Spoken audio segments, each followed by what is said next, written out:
Good evening, everyone, and welcome to the Brian Crombie Radio Hour. So, Donald Trump, tariffs, trade, what's going on is obviously the number one topic in Canada right now. And I've got an expert on this topic to join us tonight. Hendrik Brakel is with us. He is the Senior Director of Policy and Government Relations with the Sussex Strategy Group. He's got really quite a long career in politics and in policy. He was the Senior Director of Policy and Government Relations for the Canadian Venture Capital and Private Equity Group, for the Automakers of Canada Group, and he worked in the House of Commons. And we might go through that quite a bit. He's got a master's in public policy and international affairs on top of all of that. And most importantly and most relevant for today is he's recently written an article, From Trade Wars to Trade Wins, Securing Canadians' Economic Security in the Trump Era. Hendrik Brakel, welcome to the show. Brian, thanks so much for having me. What a crazy time to talk about trade and politics and how to fix these big problems. So what's happening? Like, what's going on? Well, it's funny, the Trump administration, the chaos is back with a vengeance. So we've been watching this really closely. Day to day, it's been changing, right? Because on last week when he was signing his executive orders, a journalist said, "Well, what's happening with these tariffs?" And he says, "Oh yeah, they're coming next week." And then and then his press secretary, the journalist, follow up with her the next day, and she says, yeah, it's definitely February 1st. And then we heard this, a few days ago, that some of his advisors were trying to find off ramps to figure out a way to not impose tariffs right away. And there was talk about, well, it would be imposed March 1st, and there would be some sort of conditions or applied to Canada and Mexico. But now, I mean, today's February 1st, and we're expecting an announcement that the 25% tariffs kick in right away. And that's what Trump has said himself. So 25% tariffs kind of across the board with some exceptions. And then 10% on China. It's extraordinary. It's it's pretty crazy. And of course, the government of Canada says they're ready to respond with retaliatory tariffs. So we're going to be into a trade war that is going to dramatically raise costs, certainly on Americans, definitely on Americans, and will have impacts on Canadians. If retaliatory tariffs are tariffs on ourselves. So, does this make any sense? No, I mean your question. I mean, does it make sense? The question is, well, why did this happen? And I think there's kind of four reasons that you hear. So the Trump official reason is this fentanyl and border security and some concerns about immigration. There's a couple points there. It's not clear that fentanyl is a huge export from Canada. I mean, we certainly have our issues with fentanyl in Canada, but it's not. And the governments of Mexico and Canada have been doing extraordinary things to tighten up the border. They're sending videos to explain this and all of the things that they're doing. And we haven't had a message back saying, well, that's insufficient, or you have to do more, or whatever. There's been no feedback on these things. So that's sort of the official reason. I think the second reason that Trump sometimes talks about is using it to raise revenues. And tariffs have not been a very good source of revenues because people move their companies and businesses move their matters around to avoid paying tariffs. And so because it's just a direct sales tax on your companies, it's not an efficient one. It creates all sorts of distortionary problems. So that's unfortunate, but he sees it with that. I think the third reason is that he thinks that Canada or Mexico somehow mistreated because there's a trade deficit. But Canada's trade deficit is 70 billion, is tiny, in the grand scheme of things. It's all because of energy. We have a trade surplus. The U.S. has a trade surplus on manufactured goods, and it's not clear that. And then I think the fourth reason is that he just has a personal animosity towards Justin Trudeau. I think the two leaders had a couple of run-ins in the past. And that Charlevoix where Trump was blaming Trudeau on Twitter and saying he was two-faced Trudeau because Trudeau gave a press conference where he was very critical of him. And I think there was that video where Trudeau and Emmanuel Macron were making fun of Trump, and then there was that Trudeau gave a speech where he said the election of Trump is a setback for feminism and women and whatever. So I think there's certainly some animosity there. But I mean, who cares? Animosity is a good reason to not invite someone to a summit. It's not a reason to impose massive tariffs. But I think that problem too, that issue when we sort of point out the things that Canada's doing as a partner, if all the messaging is coming from Mr. Trudeau, it may not resonate the same way with Donald Trump, unfortunately. So, for very weird reasons, none of them really justify massive tariffs across the board. So I want to delve into some of these in greater detail, but let's take your second, the trade deficit and the impact of the sales tax that you describe it as. Kamala Harris, in her campaign, tried to describe it as a sales tax, but Americans didn't listen. It didn't resonate. They didn't understand it. What's going to happen with the American consumer when they start seeing these, higher prices for Canadian goods? Are they just going to stop buying, or are they going to pay it? What do you think is going to happen? Well, exactly. There's this confusion that Mr. Trump says that the tariffs are paid by the foreigners. It's just not true. Trump's tariffs are an import tax, and as an importer, you have to pay that tax in order to get your goods released from the border. So it's always the importer that pays those. Is there some capacity to have the foreign exporter negotiate the price down so that they absorb part of it? That's possible, but it almost never happens. And there's quite a lot of research into these things. There's UCLA economics team did a whole bunch of research on remember the steel and aluminum tariffs from 2019, 2020. They are 2018, 2019. They found that the burden of tariffs and that payment went almost entirely on American business and American consumers. It cost $17 billion. It was a tax on American business and American consumers. They found that the steel and aluminum tariffs created 1,000 jobs in the steel industry, and they actually ended up costing something like 70,000 jobs in broader manufacturing, right? Because the higher costs of the steel makes American manufacturing less competitive, right? If your competitors can get cheaper steel elsewhere, and you have to pay tariffs on some of your steel. So a lot of these tariffs actually have negative economic impacts on American business and American exporters. So to answer your question, what's going to happen with American consumers? The Peterson Institute for International Economics has done some studies on how much this, the impact, and they were saying that like the 10% across the board tariff would cause inflation in next year. Inflation this year was supposed to be somewhere around 2%. It would go somewhere between 6 to 9%. What? 6 to 9%? In the United States, yeah. Now, how's Trump going to survive that? Sorry? Trump can't survive that.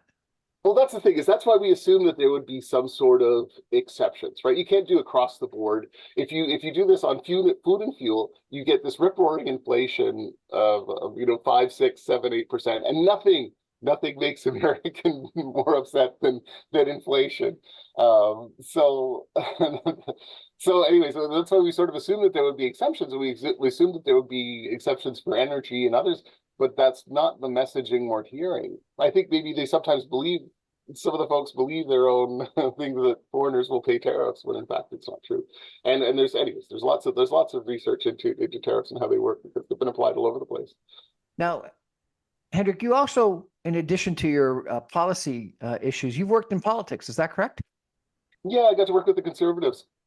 Tell me. I was chief economic advisor under Andrew Scheer, and got promoted to director of policy and parliamentary affairs under Mr. O'Toole. So you're not only a policy expert, but you're a political expert. Tell me, does this make any sense politically? For Mr. Trump, I think there's huge risks. Like Mr. Trump's biggest political advantage was that he's good on the economy, and he's going to be tough, and he's going to stand up to on trade, where I think there are people who are worried about what's happening with trade, and some of the manufacturing jobs that have been lost in the United States. But when you look at some of the research by David Autor or whatever on where the Americans have lost jobs, it's really to China. Like China has a $1 trillion trade surplus with the whole rest of the world, something like a $400 or $500 billion trade surplus with the United States.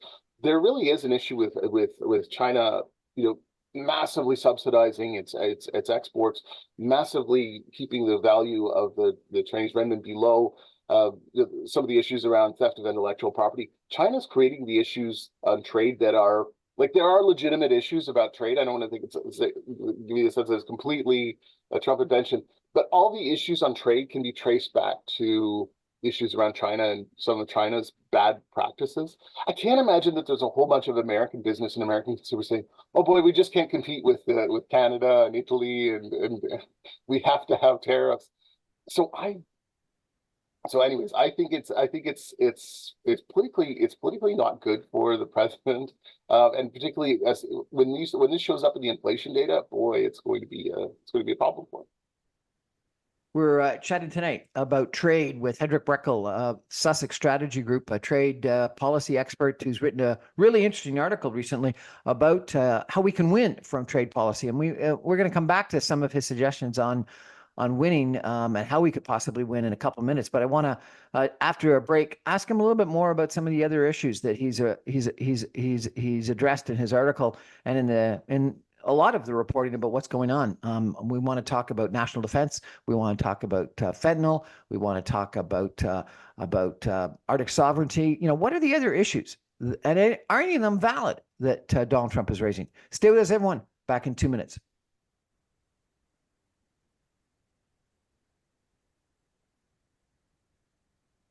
Welcome back, everyone, to the Brian Crombie Radio Hour. I've got Hendrik Brakel with me today. He is a policy individual. He's director of policy and government relations at the Sussex Strategy Group. He's really provided an interesting strategy for Canada to benefit from a closer economic union with the U.S. economy, a tighter relationship that he says could yield improved trade and investment, stronger innovation, and greater productivity, all of which I think we need. And he's written it in an interesting article, From Trade Wars to Trade Wins, Securing Canada's Economic Security in the Trump Era. But before we get into how we're going to win, let's talk about some of the reasons why. One of the things that he's talked about that you didn't mention was complaining about our lack of spending for national defense. And we've got this commitment in NATO to spend 2% of our GDP on national defense. And he keeps on talking about NORAD, Arctic sovereignty, and some of the spending. Do you think that's one of the things that he wants us to do? Absolutely. He's sort of come back and forth. That hasn't been one that he's mentioned recently, but you're right, and it's something that has been certainly a priority for the Americans more broadly for a long time. And I think there's very good reasons for Canada to invest a lot more in our defense. There's some great reports actually from the Macdonald-Laurier Institute on the state of Canada's military and how it desperately needs investment. The chairman of the Canada's Joint Chiefs of Staff says that Canada has 5 years to prepare itself for major, for the potential of major conflict in the Arctic from Russia or from China. So we really have to hurry up and make some of those really important investments. What we saw in Russia, what Russia's willingness to invade a neighbor and to take major conflicts, they have there's a lot of enormous potential in the Arctic, and I think we have to stand up and make those investments. Canada has 2 icebreakers that are diesel powered. Russia has something like 90 icebreakers. Some of them have cruise missiles. Some of them are nuclear powered. We're so outmatched in the north that we really have to make some of those investments. So I think it's absolutely urgent. So it's absolutely urgent.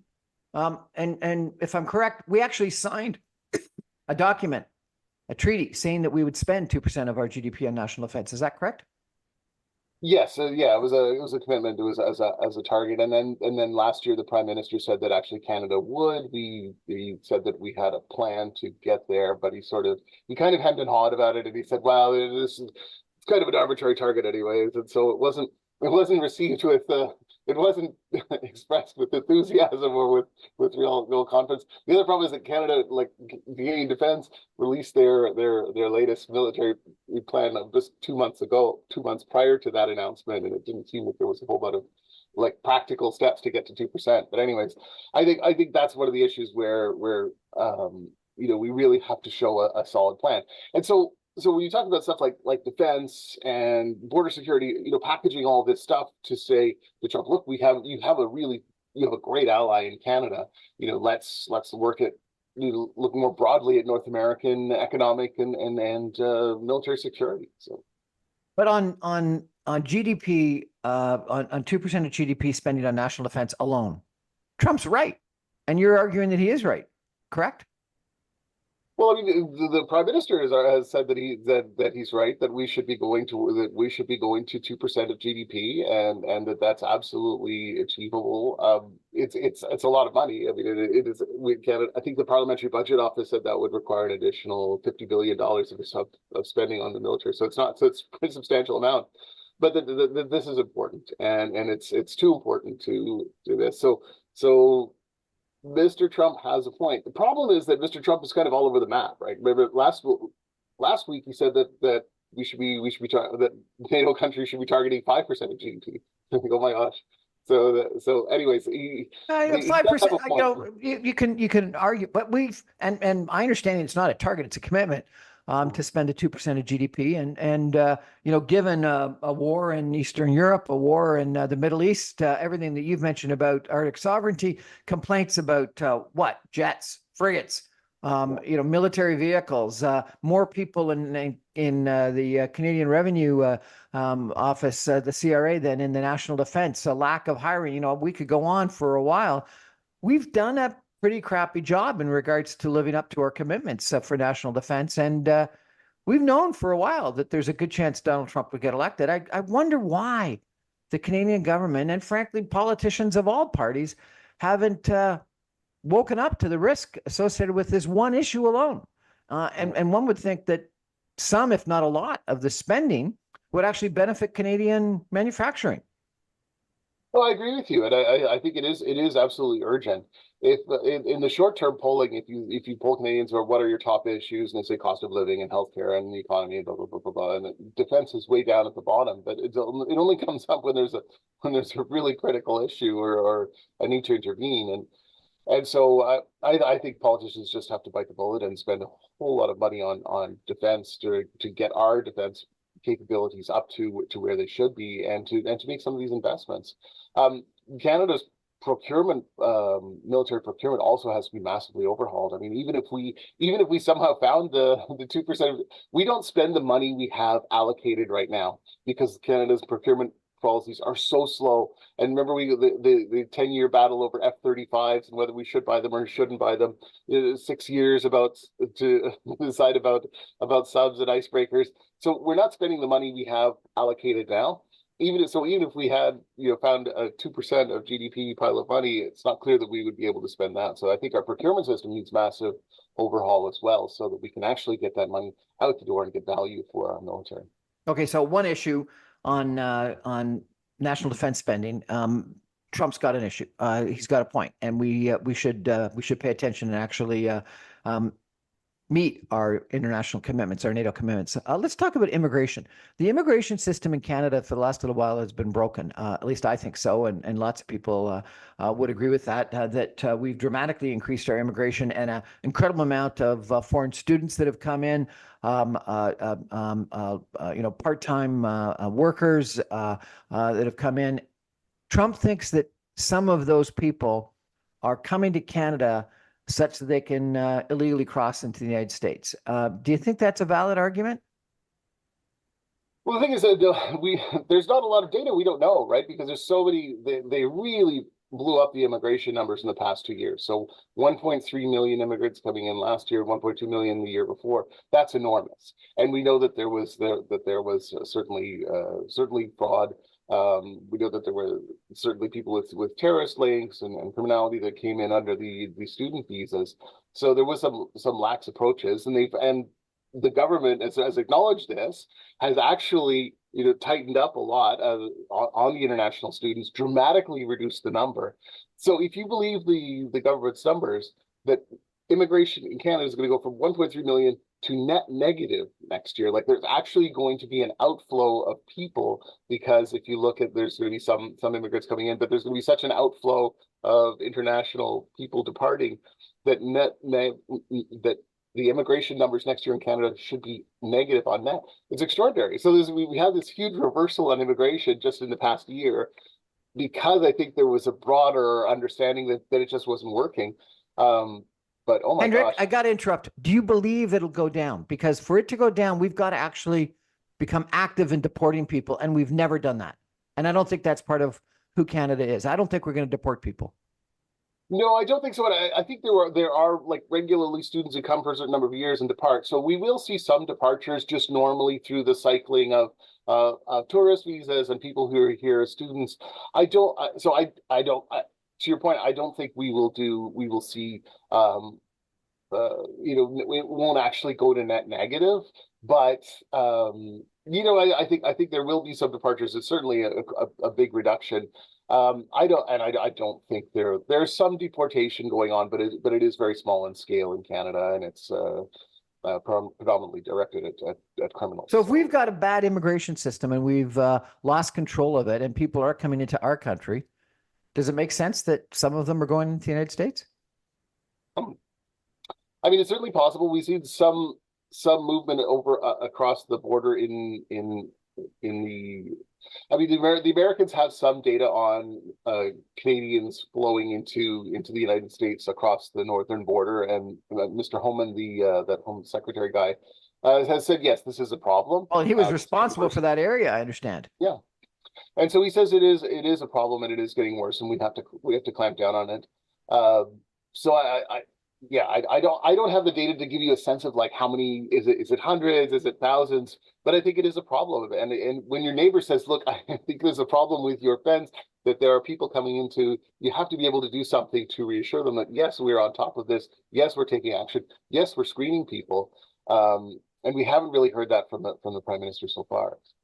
I was at an interesting speech by David Frum, who was a Canadian living in the United States, a commentator, and he said that the border security has got to be one of our biggest concerns because he thinks that a lot of the migrants in the United States, before Trump actually does anything, are going to self-decide. They got to get out of here, and the place they're going to go to is Canada. And so therefore, border security is a huge issue for Canada if 1 million or more people want to move to Canada. What do you think about that?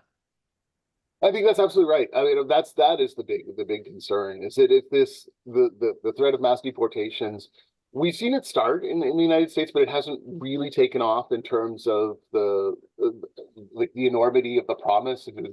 At some point, Mr. Trump was talking about deporting 10 million people, which is just enormous. And I don't think you could that the Americans could do mass deportations on that level. But I think people who are nervous about this, there's a real risk that they would try to come to Canada.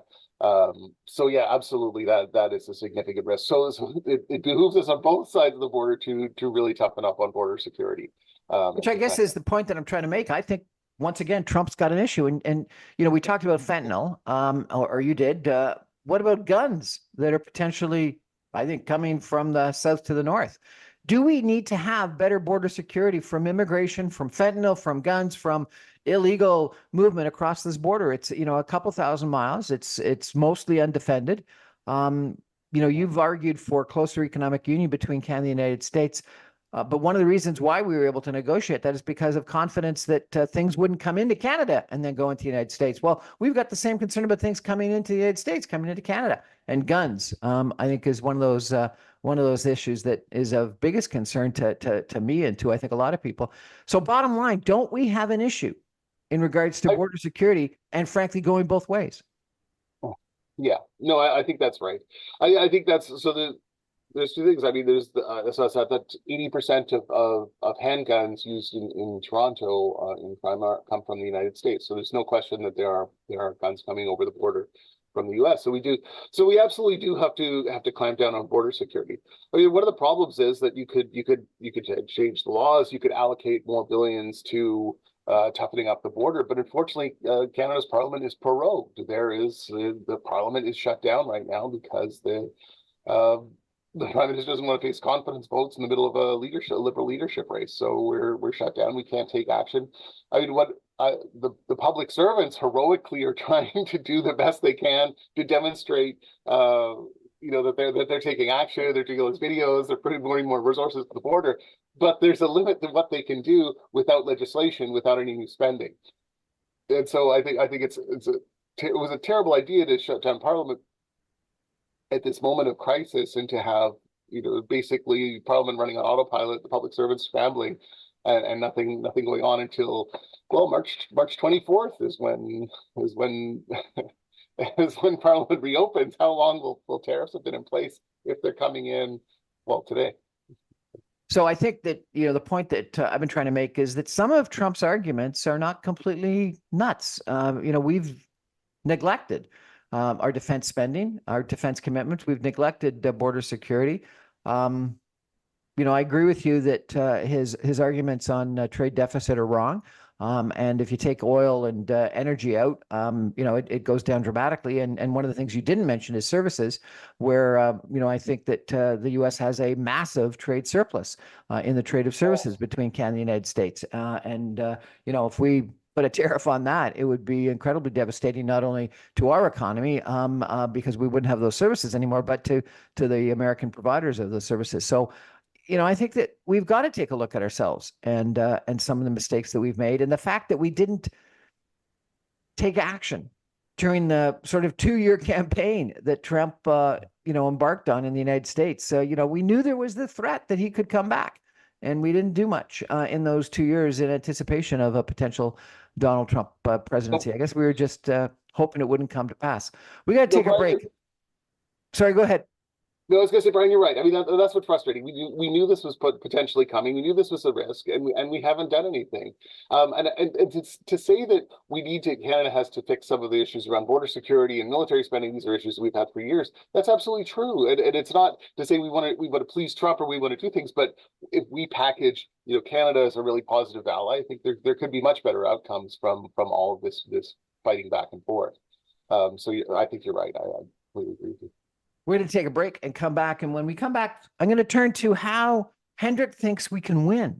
And he's actually arguing for a closer economic union with the United States, which is fascinating because a lot of people have been talking about, no, we got to diversify and think about Asia and Europe. But what Hendricks is arguing is for closer economic relationships with the United States. It's an interesting point of view. Everyone, we're going to be back in 2 minutes with Hendrik Brakel talking about trade and tariffs and Trump and Canada. What's going to go on? Stay with us, everyone. Back in 2.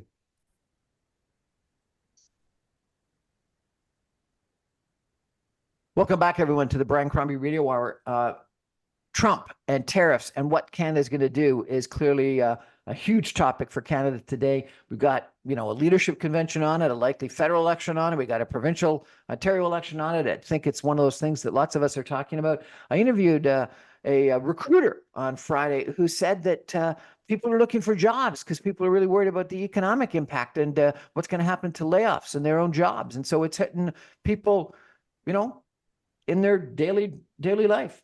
It's interesting because our guest, Hendrik Brakel, who is Director of Public Policy and Government Relations at the Sussex Strategy Group, has written a paper, From Trade Wars to Trade Wins, Securing Canada's Economic Security in the Trump Era. And a lot of people lately have been talking about how we need to diversify away from the United States. We need to do pipelines to the Pacific Coast and ship liquefied natural gas and oil to India and to China, and thinking about maybe a pipeline all the way to Atlantic Canada to ship to Germany. What Hendrik is arguing is for closer economic ties with the United States. And he's actually saying we should have an economic union, a fortress North America, with a trade agreement to a broader and closer economic union, the free movement of goods, services, investments, and with some exceptions, people.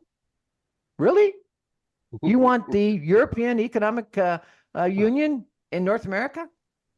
Well, in some ways, I always admired that about Europe. You could go from France to Germany to Switzerland without showing a passport, and the free flow of goods and free trade.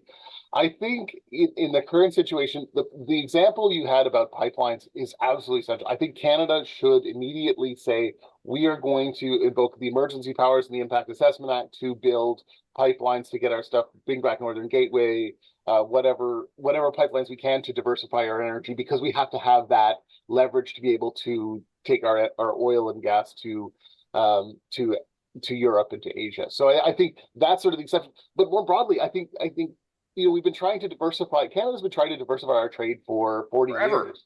And I remember when I used to work in Export Development Canada years ago, and hear the stories about when Pierre Elliott Trudeau was trying to diversify Canada's trade away to Africa and building offices in Africa and seeing how we could be trading with Africa. It was a lot of really great efforts and some trade ties, but not unfortunately not much came of it.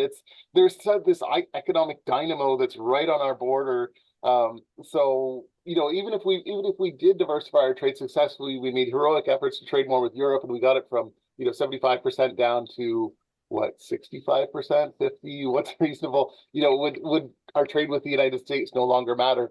Unlikely. And there's industries like autos, which are so integrated, where you've heard these stats where an auto part crosses the border 8 times. It's really not realistic to say we can sort of diversify away from the United States. I think ultimately, when we talk about economic union, you talk about the free movement of goods and services and investments, and with some exceptions, people back and forth across the border. And I think we kind of have that in a lot of ways with free flow of goods and services, and we do have lots of enormous cross-border investment flows. Can we move people across back and forth more effectively? Sure. I mean, but we'd have to tighten up on our immigration system and on our border security. But I think that would be a tremendous boon for the Canadian economy, because this is the fastest, one of the fastest growing advanced economy. It's the largest economy.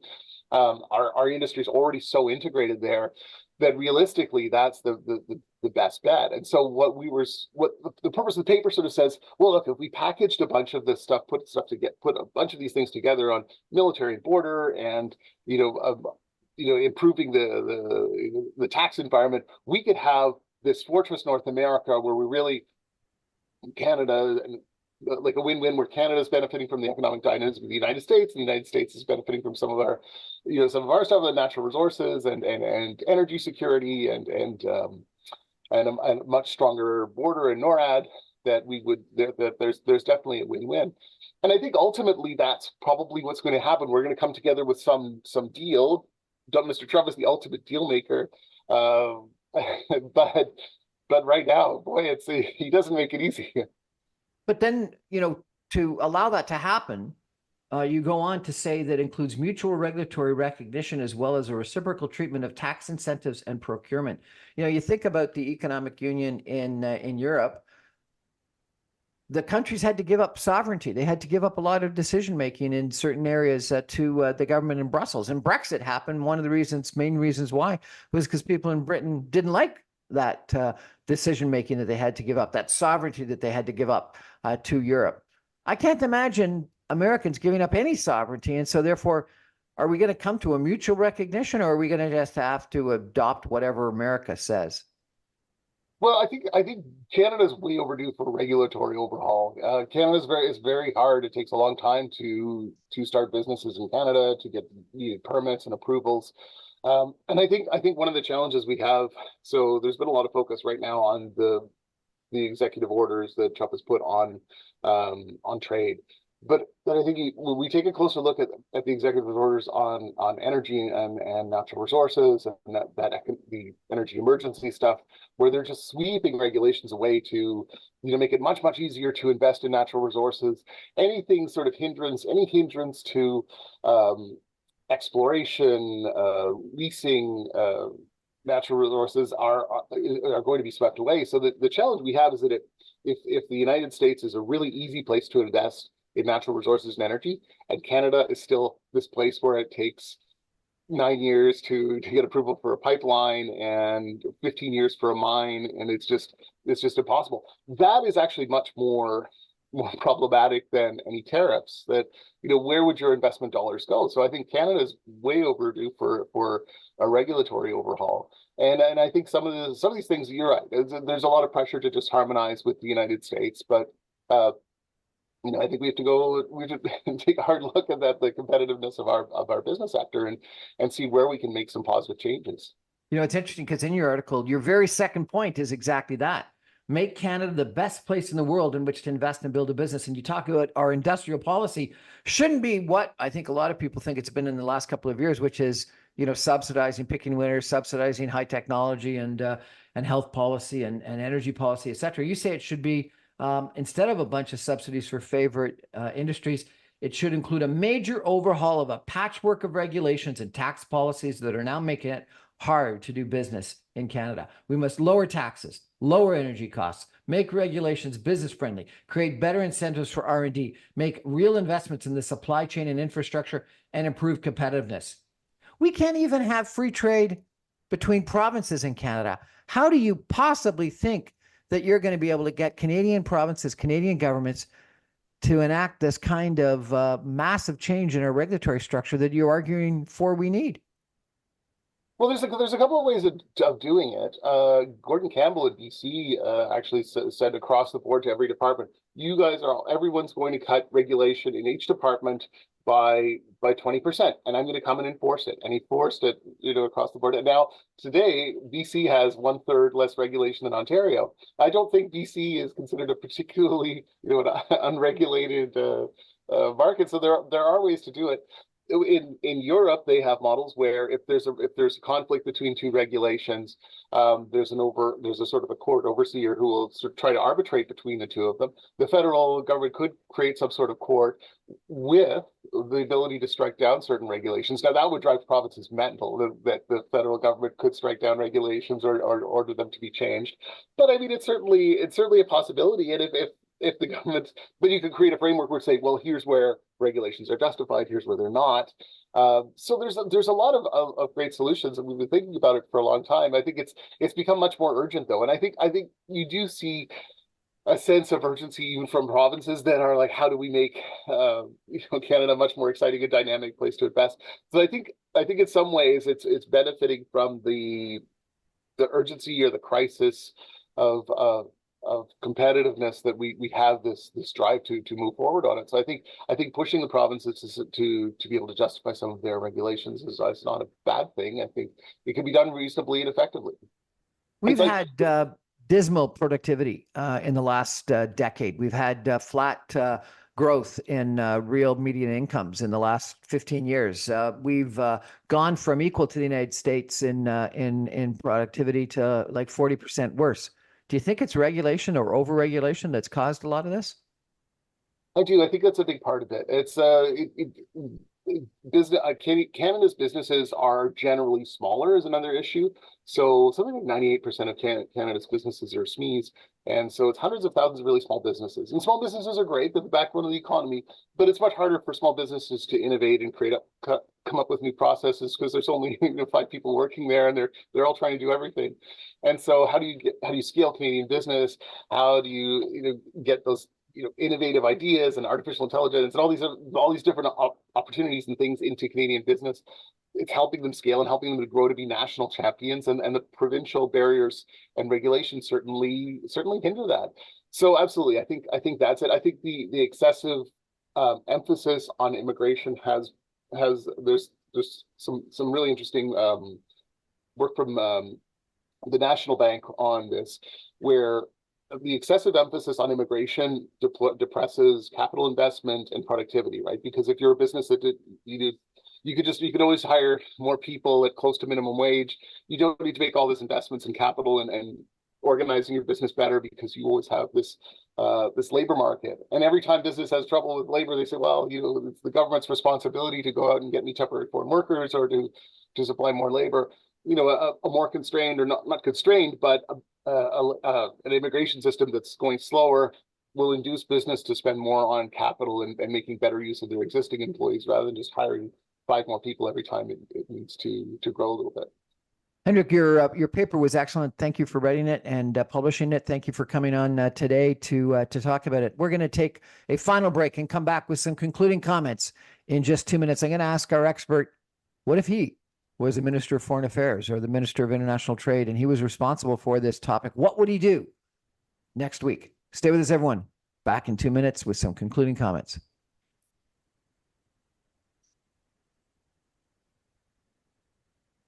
Welcome back, everyone, to the Brian Crombie Radio Hour. Hendrik Brakel from the Sussex Strategy Group has written an article about Canada's trade policy and how we can win rather than lose in the face of the Trump tariffs is our guest tonight. Hendrik, we've talked about a bunch of the issues. Next week, you're Minister of Foreign Affairs or Minister of International Trade responsible for going down to Mar-a-Lago or the White House and dealing with Trump? What do you do? Well, I think a whole new approach, and to package a whole bunch of these things together. We've got a really tough, huge investments in border security. We're going to crack down on fentanyl. We're going to crack down on our immigration is much tighter, and we have this these exciting ideas for big investments in Canadian energy that are going to bring down costs, so all over the place.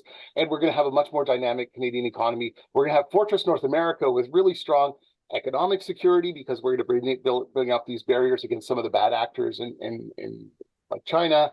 And we're going to have a huge investment in national defense. So really, we can make Fortress North America, much more economically dynamic place where we're defending our security and our military.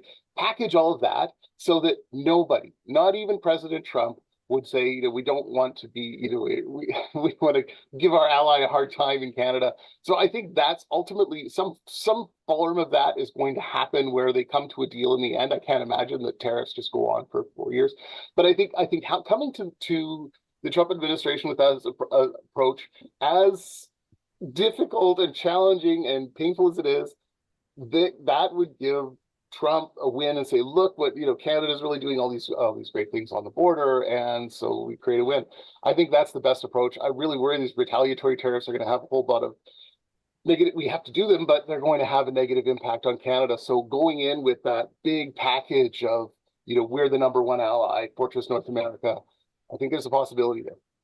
Everyone's talking about retaliatory tariffs. We've been talking for an hour, and just now was the first time you raised it. So do we do all these things that you've been recommending, or do we do the retaliatory tariffs that everyone's talking about? I think we have to do both. I think we absolutely have to bring in retaliatory tariffs, because for us not to would be seen as weakness.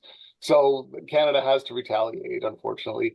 But the thing is, we're tariffing ourselves. We're bringing in a huge sales tax on Canadians with the retaliatory tariffs. So we have to do it, but it's sort of a rotten medicine. But then to have maybe a new government come in, or someone else, some new government come in and say, here's an incredible package of economic and security benefits from this dynamic ally. That's the alternative to having all of these tariffs and all of this economic misery and the rising costs in the United States. I think it's an appealing offer. I mean, if Trump was able to make a deal with China the last administration, made deals with the Europeans, made deals. He's a deal maker. We hope we can come up with something sensible. Hendrik Brakel, thank you so much for joining us. I really appreciate your very well thought out strategy on how to deal with Donald Trump. That's our show for tonight, everybody. Thank you for joining. I remind you, I'm on every Monday through Friday at 6 o'clock on 960 AM. You can stream me online at www.saga960am.ca. All my podcasts and videos go up on social media, YouTube, and podcast services as soon as the radio show goes to air. Hendrik, great conversation. Thank you, sir. Thanks very much, Brian. Pleasure talking.